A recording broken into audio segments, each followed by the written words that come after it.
أعوذ بالله من الشيطان الرجيم. بسم الله الرحمن الرحيم. يوصيكم الله في أولادكم للذكر مثل حظ الأنثيين،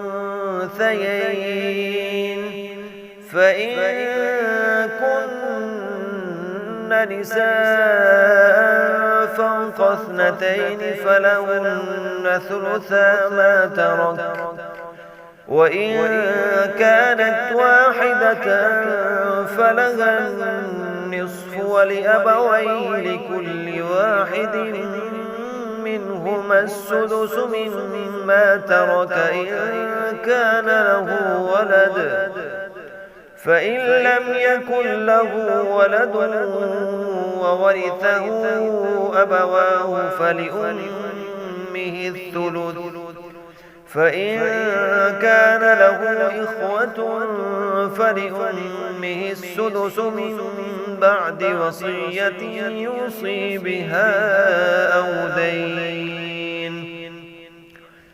آباؤكم وأبناؤكم لا تدرون أيهم أقرب لكم نفعا، فريضة من الله، إن الله كان عليما حكيما.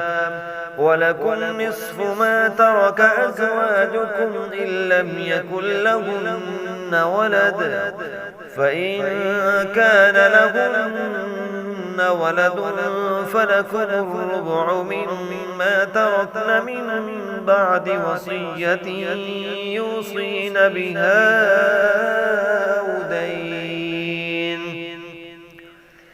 ولهن الربع مما تركتم إن لم يكن لكم ولد، فإن كان لكم ولد فلهن الثمن مما تركتم من بعد وصية توصون بها أو دين.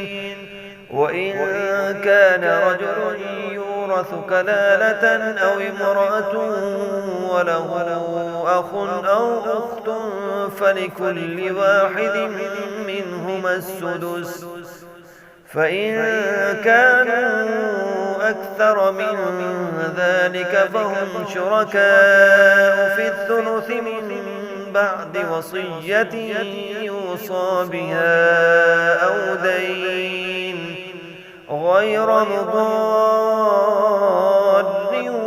وصية من الله، والله عليم حليم. تلك حدود الله، ومن يطع الله ورسوله يدخله جنات تجري من تحتها الأنهار خالدين فيها، وذلك الفوز العظيم. ومن يعص الله ورسوله ويتعد حدوده يدخله نارا خالدا فيها وله عذاب مهين.